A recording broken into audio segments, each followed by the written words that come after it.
The original Nasty Girl is tragically dead at 57. Has Sports Illustrated redefined sexy? And is the Pope pushing condoms to stop the spread of Zika? There's a lot chicks are chatting about in the news this week. I'm your host, Kathleen Trigg. Let's get right down to it.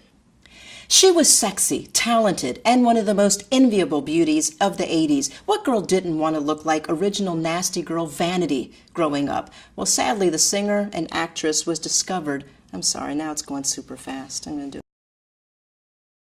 it. Speaking of sexy, Sports Illustrated may be redefining what sexy really means. Check out their latest swimsuit issue featuring not your usual nearly naked, flat-tummied, perfectly tanned 20-something-year-old models. I mean, look, nothing against the young hotties, but this time Sports Illustrated has decided to try something new. A history-making ad featuring 3 women of varying sizes, race, and ages, including a 57-year-old model, all to cater to women of all sexes.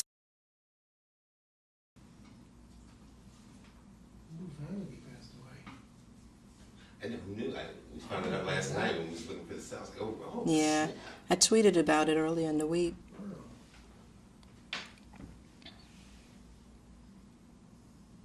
That's so sad too. She couldn't pull her life together. Yeah.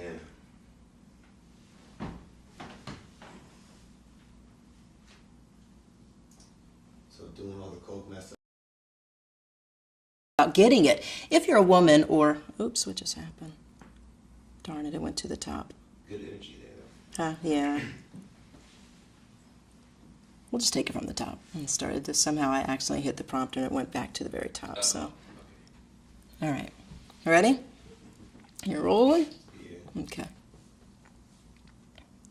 The original Nasty Girl tragically dead at 57. Has Sports Illustrated redefined sexy? And is the right down to it, starting with this election?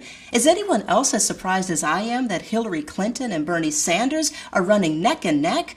I mean, look, I admit I didn't see this one coming. With so much attention on the Donald, I forgot there were actually other candidates who just might pull this election off and at a minimum give Hillary a run for her money. I want to know your predictions. Who do you think is going to be the next president of the United States of America? Are we fooling ourselves to think we might actually see America's first female president? Send me your predictions to my Twitter at Kathleen Trigg and at ChickChatTV. Use the hashtag ChicksPredictPresident and I'll post the results on our next show. All right, speaking of Hillary, the Democratic presidential candidate is holding her ground about accepting millions of dollars to speak to the men and women in suits on Wall Street. Now, as you may recall, Anderson Cooper asked Hillary during a CNN town hall meeting in New Hampshire if she had to accept the $675,000 fee for the speeches she gave at Goldman Sachs. Her answer is, that's what they offered. I say good for you, Hillary. I mean, we did our own research, and while Hillary has reportedly made roughly $9 million, not chump change, from appearances sponsored by banks, insurance companies, hedge funds, and other private equity firms, her fees pale, and I mean pale, in comparison to her male counterparts by millions. Just take a lucky guess. How much do you think you'd have to pay Donald Trump to come speak at your next party? A whopping $1.5 million, according to Business Insider. That's double, no, triple. Actually, that's quadruple what Hillary made from Goldman Sachs. All right, just for kicks and grins, how much do you think the other top earners get in the gift for gab category? Hillary's husband, Bill, $750,000 per speech. He's made $100 million just from running his mouth.